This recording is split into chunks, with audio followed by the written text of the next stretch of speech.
So I get this question a lot in my classes, and so I want to ask, what is the difference between dry and off-dry? How do you explain that? Really, again, the simple kind of straightforward way to look at it is just how much residual sugar is left in the wine. And most wines that we consume are going to be dry in style.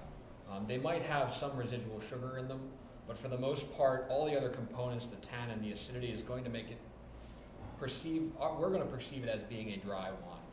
Most of the time, off-dry wines will have, somewhere around 15 grams per liter of residual sugar, just as a ballpark. But most of those wines you're going to actually see coming from Germany or in sweeter style of dessert wines that are even more residual sugar. But mostly, it's not something that applies to a lot of wines out there.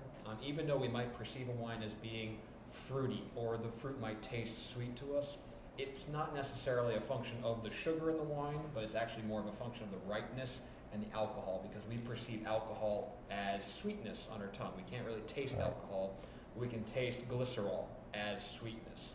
So the more alcohol a wine has, the sweeter it might appear to us, even though it's totally dry. Outstanding. Newton, what's your explanation? Well, like Michael said, hard and fast explanation is the indication of residual sugar in a wine, but also it's the sensation that you feel in your mouth. When it's dry, it leaves your palate dry and nothing that lingering, that sweetness in it. When it's off dry, then you have that lingering sweetness, that you can sense. So that pretty much explains the sensation as a result of residual sugar. Great. And Nick, what about you? It's not an easy question.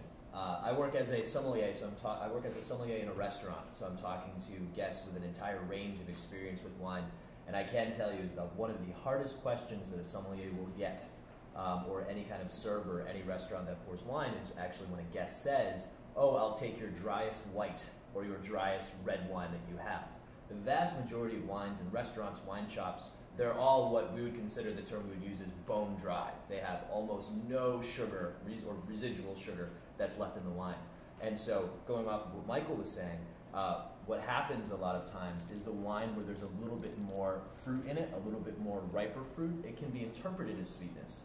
And so I think, just as far as learning a little bit more about wine as a consumer, if you ask yourself, okay, really, what are the things that I'm looking for here? Am I looking for a wine that is sweeter, or am I looking for a wine that is riper? Because immediately when a guest says that to me, or a guest says that to a member of my staff, you speak with them and immediately ask a follow-up question. So what do you normally drink? Do you like wines that have a lot of lemon or citrus in them? Do you like wines that have a lot of ripe fruit in them?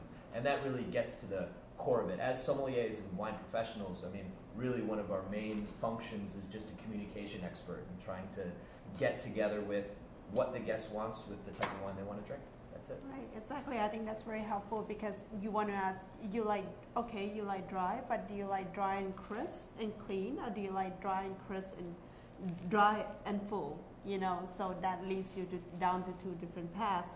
And then the thing is to find out what you're having with your dinner. Maybe a different kind of, different kinds of dry wine might work better. Yeah, with scallops, maybe something like, a nice Riesling, or even, a Burgundy might work.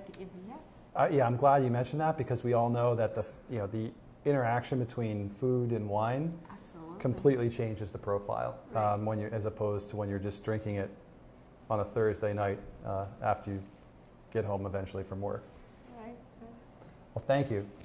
You're welcome, Ron. Thank you.